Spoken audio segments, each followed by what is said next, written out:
Kev, you're in this one amazing restaurant in Sendero, atop of a Ritz-Carlton. A lot of people would think like, I would expect like somebody who's a more older chef, I guess, would be handling such a, you know, prominent restaurant here in LA. Uh, how did you get here? Is maybe I'm asking. Well, I started when I was 18. I was right out of high school. I went to the Cordon Bleu in Pasadena, and that was a 2-year program. So from there, in order to finish, you need to do externship hours. So I did that at the Ritz-Carlton in Marina Del Rey. I worked there for 5 years, 6 years, and that's where You I worked first started. as I was just a cook. line cook, I was just basically. a prep cook, line Okay. cook, banquet cook. I worked almost every position besides pastries. Okay. Yeah, and then from there, I worked in Las Vegas. I worked at a restaurant called David Burke inside the Venetian. Worked there for a few years. Back in downtown here, and working for Chef John Sedler at a restaurant called Rivera. That was modern Latin cuisine. And from there, we opened a restaurant called Playa. Playa is in West Hollywood, so urban Latin cuisine. And then there, I was able to introduce longanisa. And we added longanisa to a steamed mussel dish. So it was like garlic and chili peppers and longanisa and mussels and beer and chicken stock and lots of butter. So that was pretty good. And then after that, I helped open a restaurant called Akabar, and that was global local cuisine in West Hollywood. So that was fun. We sourced a lot of ingredients from the farmers market, and that's when I was introduced to this farm that's Filipino based and ran. I think out in the Carpinteria area. It's Coleman Farms, super cool family. And then after that, I moved to Mexico. Moved to Mexico. I moved to Cabo and San Jose del Cabo, and opened a restaurant with the farm. So I was in charge of the farm, the restaurant, and we designed everything with a pen and a paper because I didn't know how to do any of the CAD files or anything. So it was very interesting, learning about types of soil,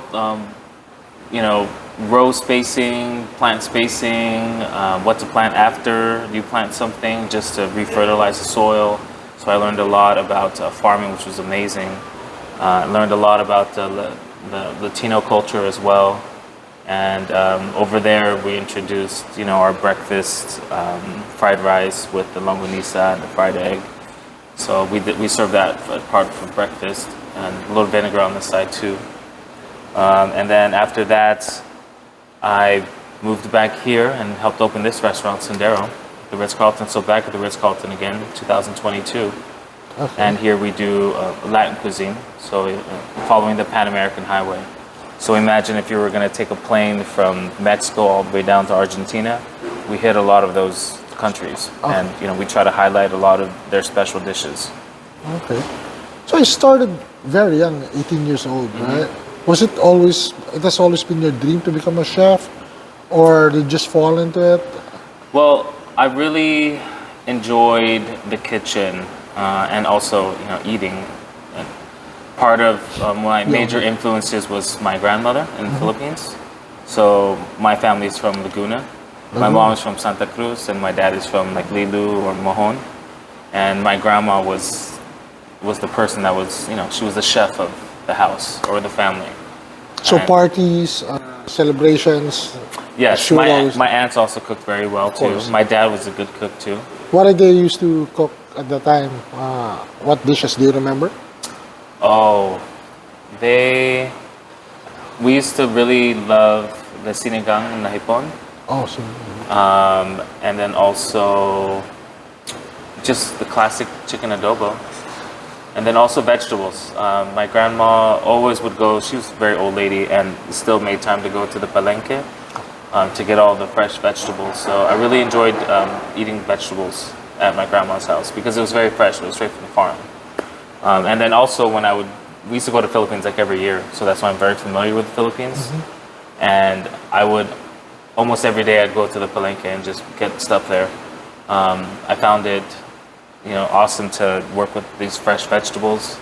that were just picked from the farm the day, that morning, or the fish that was just caught that morning, or There's a big difference when it's fresh, right? yeah. I mean, it doesn't need to be refrigerated. It's super Yeah. fresh, so I get it. It's fine. But I enjoy going to the market and just kind of creating a lot of things. And a lot of people look at me like, "You're going to the palenque?" And I'm like, "Yeah, I like going there." I like it too. I like it too. So, well, because they would think me an American, I would like to go to like Rustans or like a nice grocery Rustans. store. Really? Rustans. But I don't really care for that. I'm okay with just going to the palenque. Yeah, and then just cooking for the family or teaching people how to cook new dishes with lots of vegetables because a lot of the dishes are very meat heavy. So I like to go and introduce to them how to make nice salads and fresh cooked vegetables. Okay. So you said like you were here in Sendero, you're basically hitting the Pan American Highway in terms of the dishes. Did you create the menu yourself, and how did you come about doing that? Yes. So I was fortunate to, like, when I moved to Mexico, I was able to travel a lot. So I did, where did I go? I've been to a lot of places in Mexico, like Oaxaca, Mexico City, Guadalajara, all of Baja California. I've been to Guatemala, I've been to Colombia and Argentina. So, and I still want to travel and experience more. So with that, and also living in Los Angeles, you're influenced and inspired by a lot of Latino cuisine. There's a lot of good chefs and a lot of good restaurants that do a great job of that out here. So that was very inspirational. And with all that, I put together a menu. Also thinking about what's in season at the farmer's market and trying to base all the recipes and dishes off of that. So things change here and there. Not only, so Sendero, there's a lot going on. So there's 4 different places where you can eat. There's Corteza, which is more of a coastal cuisine, lots of fresh seafood, light fare that's shareable. We have Leña, which is our Argentinian-inspired steakhouse. And then we have the Agave Library, which is a 5-course tasting with food and mezcal or tequila. And then we have Volante, which is our chef's table. So we could have a 15-course tasting menu 15 course. with food and wine pairing. Here in each of those, do you have like a special dish or like a highlight dish for people would go to specifically for that? So here in Corteza, people really enjoy our ceviches. Ceviche. Yes, so they're one of the top sellers. And in Leña, it would be your steaks. Our steaks, and they really enjoy the Parker rolls, so steak and bread and butter. And in Agave Library, the menu changes all the time.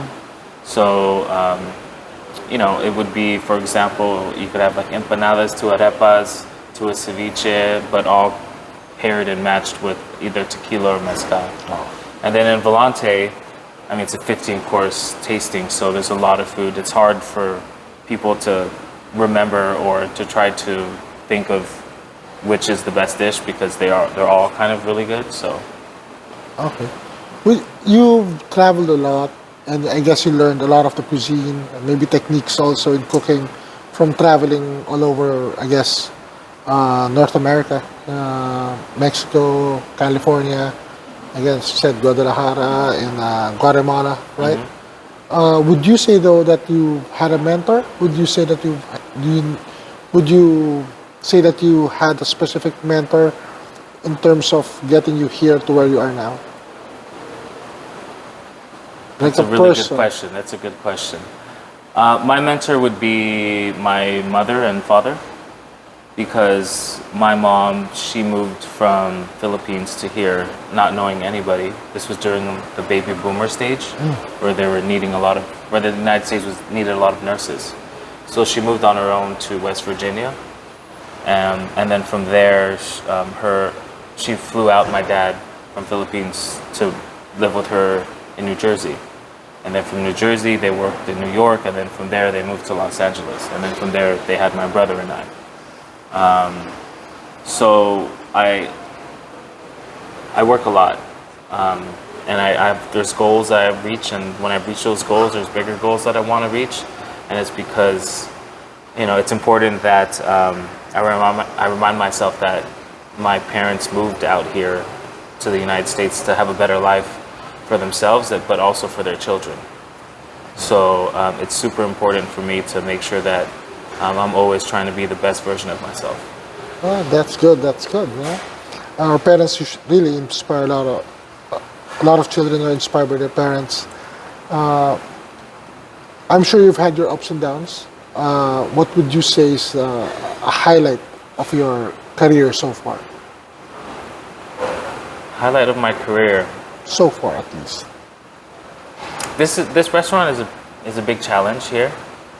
It's and the reason why it's a big challenge is because there's 4 different menus. Plus we do banquets, or if there's any lunch, breakfast, or dinners. So there's a lot going on here. I haven't worked in the hotel industry since 2007, 6 or 7. So it's a whole new world because I've been used to working at independent restaurants. So, but that's one of the reasons why they wanted me, is because they didn't want a hotel chef. They didn't want a restaurant that felt like it was just another, hotel restaurant. They wanted a restaurant that had a little bit more flair and not your, traditional kinds of dishes that you'd see in all these other restaurants. Yeah. So I was able to really work on the menu here and be creative, and there's no one that really bothers me about food. We do work with the executive chef, Chef Eric Ranger, and also the executive sous chef, Chef Jared Young. And, they let me do my thing. They don't really bother me. They trust me. So that means that we're doing a good job down here, or up here. Oh, when I'm here, I can see that it's packed at night. Lots of people in the evenings. The view is amazing. The food is amazing. Lots of people coming in from the games, and also from people from the hotel itself, right? I don't want to ask you about your low point, but what would be your comfort food in terms of, let's say, you need something that would really hit the spot? Comfort food for me, there's a lot, right? But one of them is I really love going to this place in historical Filipino town. It's called Little Ompings. Little Ompings. Yes. Yeah. And I remember going there as a child when I was a little kid. And It's we like would always. right in the intersection, right? It's So- like Union Yeah. and Beverly. Yes, exactly. A small little corner space. Yes. And as a child, I always remember that they're known for their lo mein, and siopao. And their turon is really good too. Oh, yeah. So Shopper is a comfort food for me too. yes, right? yes. But having a nice big bowl of the lo mein and a little siopao is amazing. And if you have space for the turon, it's really good too. Those are my 3 favorite things to have there. You finish the lomi. I don't know if you have space for turon. It's like, Well, it's you share, right? oh, okay. Yeah. I don't share, but if that's my problem. I also and I love all the dishes. One of my favorites to make and to eat is also kare kare. Kare kare. Yeah, it takes a very long time to I make know. it. Yeah. So normally when things take long, it tastes better. Yeah. Just because you have to put the love and the patience into it. I'm a big fan of lechon. My friends, my childhood friends, their family, they make lechon, but Cebuano style. Yeah. And I've never had lechon like that since I met that family. So, lechon is a very special thing too, because it's something you have at parties. Yes. Other comfort food is, like, for example, my dad, he really enjoys making pancit for occasions, birthdays, anniversaries, whatever. It's kind of that Chinese thought of longevity, like long life, right? Because the long noodles. So he makes a really good pancit. Everyone enjoys it. He makes a huge wok of it because everyone knows that they're gonna take it to go. Of course. Yeah, and he starts prepping like 2 days before, just because he doesn't like to rush around. So the whole family enjoys his cooking as well. Oh, wait, which type of pancit are we talking about? Just the glass noodles? It's just the bihon. Bihon? Yeah. But he makes his own broth and everything. like Okay. 2 days ahead of time, the whole chicken, and then him and my mom, or maybe just my mom, they'll just pick all the chicken out. I remember. I remember my grandparents would do that, and then all the bones, I'll fry it afterwards, and just The chicken bones? yeah, I'll ask for what's the leftover chicken, just the bones, Uh-huh. and then I'll ask my uh, my aunt to deep fry it for me. Wow. Yeah. Deep fried chicken bones. Yeah, well, there's still some meat in it. It's not like completely gone. I mean, but that's what when I was a kid in the province, especially right before a reunion, so there'll be lots of food, right? Where did you grow up in the Philippines? Metro Manila. Yeah? Yeah, but my province is, I recognize as Quezon, which Okay. is part near Laguna also. There's Yeah, no, something, we have family in Quezon City. No, Quezon province, not Oh, Quezon. okay. Quezon province. Okay. Yeah. But if you had like a visitor who's like never had your food, and I don't mean Filipino food, not just Filipino food, what would you serve them? He doesn't have any allergies, doesn't care if it's organic or gluten free or whatever. What would you serve them? Well, one of the first things I would make is a nice salad. Salad. Yeah, Oh, I I think never salad- expected a Well, salad. it's very important, right? Salad's All very right. underrated. Yeah. I always like enjoy having salad, in my Okay, meal. And if you tell go us to about a the salad. restaurant, excuse me. Tell us about this salad that you're gonna serve them. Normally, I would just see whatever's fresh at Okay. the market, right, and see what the best is, and then I make a nice citrus dressing. Oh, And if citrus. there's any fruits that are in season, like for example stone fruit, then I'll introduce some of that as a preserve inside the dressing instead of regular sugar. I love Meyer lemon. I love regular lemons in dressings with a little Parmesan. And that with the fresh lettuce and some herbs too. I like adding lots of herbs. So whether it be like mint or dill or fennel fronds or parsley, chives, just anything, tarragon, turtle, just anything kind of refreshing with some of the fresh fruit and something pickled, like pickled shallots. I love salads like that. Because it's the thing back in the day. Like when I started cooking, salads wasn't really a thing. Nobody really cared for them. Yeah. And then when you worked Like, at a restaurant, Let's get over the salad so we can get to the main dish, right? And then later it was like, okay, people are enjoying a little bit of salad now, and then it was beets. It was like beets and goat cheese and like whatever nuts, and that got kind of boring, right? Yeah. And then everyone, of course, is serving Caesar salad, Oh. but that gets gets kind of boring as well. Yeah. So I just wanted to introduce something new and fun, and just it's easy to make too. So every time I cook, I always make a nice salad in the beginning. What's your go-to spot here in LA? For what kind of food? If you wanted to eat out, you have a visitor coming. I mean, besides, of course, your restaurant, which basically opens in the evening, right? Like it's a lunch thing, and you have friends coming over. I don't really eat out for lunch. Well, you can cook, so Yeah, that's the advantage of being a chef. yeah.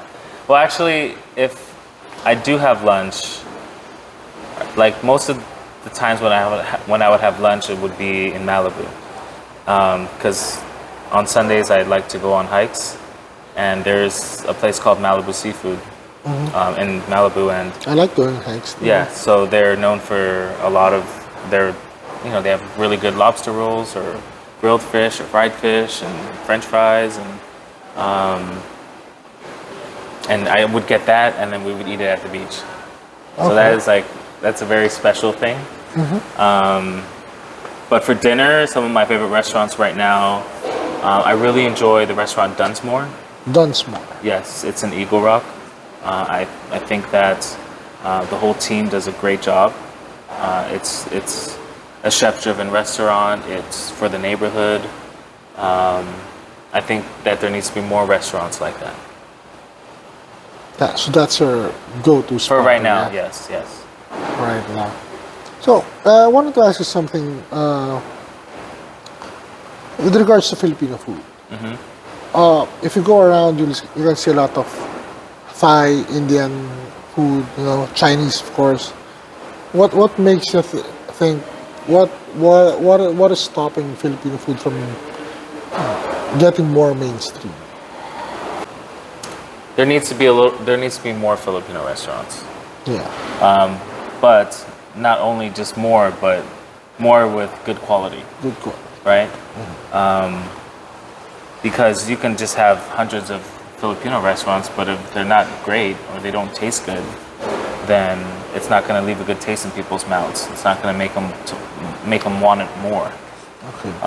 But also, especially here in Los Angeles, people, they always try to eat healthy. So it's important to have. It's kind of difficult for Filipino food, though. Yes, but you're able to introduce lots of vegetables and salads, stuff like that. Yeah, I guess. Or if you're just gonna serve just super classic Filipino food, then you better make sure it's the best that you can make, right? Because if not, then Yeah. I feel I've never worked at a Filipino restaurant. I do know that I can cook really good Filipino food, but from my experience, for a lot of new restaurants that open up, they lose, when you eat their food, it doesn't. Everyone's trying to go for, authenticity, right? Okay.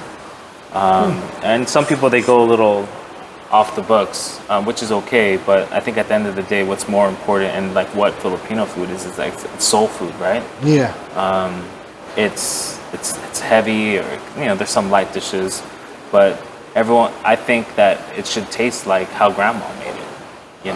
Like imagine you went to a restaurant and the food tastes like at your aunt's house or your cousin's or someone's house in the Philippines where the food is always amazing. Yeah. Everything, right? But imagine that, but in a restaurant. I think that a restaurant like that would be very successful. But if people start to kind of go off a little, or they lose that authentic flavor, that home cooked flavor. That's not, and a lot of Filipinos, they like to support their Filipino restaurants. Yeah. But the first thing they think is when they taste the food is like, oh, it tastes better at my mom's house, or I That's make it true. better. That's what everyone thinks, right? Yes. So, when people try to do too much flair, I think that it doesn't make them want to come back. We're running out of time? 2 hours No, up? It's okay. You wanna look it up? Oh, give me 5 minutes. 5 minutes. We're just getting started. Yeah. No, we're warming up. No, I mean, I think that's a big problem also when you talk about people wanting to eat healthy. And Filipino food does not really lend itself to healthy dieters or healthy people who want to remain healthy. I always talk about how I love tocino, but it's probably like one of the unhealthiest Yeah. dishes, right? Deep fried pork fat preserved with sugar. So, I mean, can't have like a skinny lechon or something. Right? Yeah. No, very true, very true. But the thing about Filipino food is that, or Filipino restaurants, is they're always busy on the weekends. Yeah. Because That's for sure when the people. family, after church or like the family's Okay. together, and it's that kind of cheat day, that cheat Saturday, cheat Sunday kind of thing. Yeah. And then on the weekdays, everyone they stay at home or they try to eat healthy. So that's why I think a lot of Filipino restaurants aren't so busy during the weekdays. It's heavy. If you eat it for dinner, you're done. Yeah, we were discussing a while ago, like we're having some events with the consulate and reaching out with some of the Filipino community, and even non-Filipino community. We do some social events or charity events. Have you done that before in the past, or have you participated in such types of events as a So, chef? I've done plenty events for charity, but for Filipino ones, I've done one with, I think it was like back in 2013 or 2012. It was in West Hollywood, and we collaborated with a lot of other Filipino chefs and Filipino bartenders around Los Angeles to have this charity event, and all the proceeds would go towards the Philippines. And then I've also gone to the Philippines, and one of my dad's relatives is the principal of a school that has a culinary program. So they asked me if I could teach a little class. So I went there, went through the whole kitchen, and they asked me if I can make, chicken Alfredo for them. So I spent my time teaching all the young kids how to make something cool Young kids. from, American perspective, right? Which it's probably the first time I've ever seen something like that, which is a great opportunity, right? Yeah. Very inspiring as well. Where is this?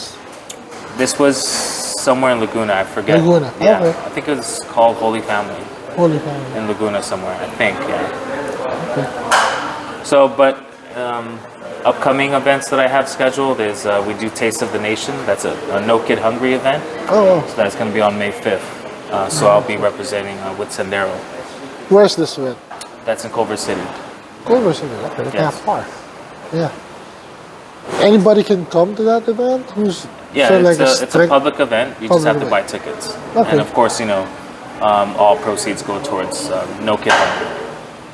No, do send me that invitation if you can. Yeah, I will, yeah, yes, please I will. do. So, I mean, for a 40-year-old chef, I think you've accomplished a lot already. And some ways, as the Philippines is very proud of you having this position in such a prominent area, prominent hotel. And a lot of people are surprised, when I tell them that the chef there is Filipino. And again, from the consulate, we're very proud of you. Thank you. And we can see that you have a lot of more to give. Because 40 basically just starting, really. So, what will be your future goals, future plans? Future goals for me is Personal and as professionally. Two different for things. professional first, it would be to have my own restaurant. What would you serve in this restaurant? It depends, because I can do a lot. It depends upon the location, what the location needs. Because I can say I want to do this, I want to do that. But for me, I believe it's what does this location need. And it's not like there's a lot of great spaces available.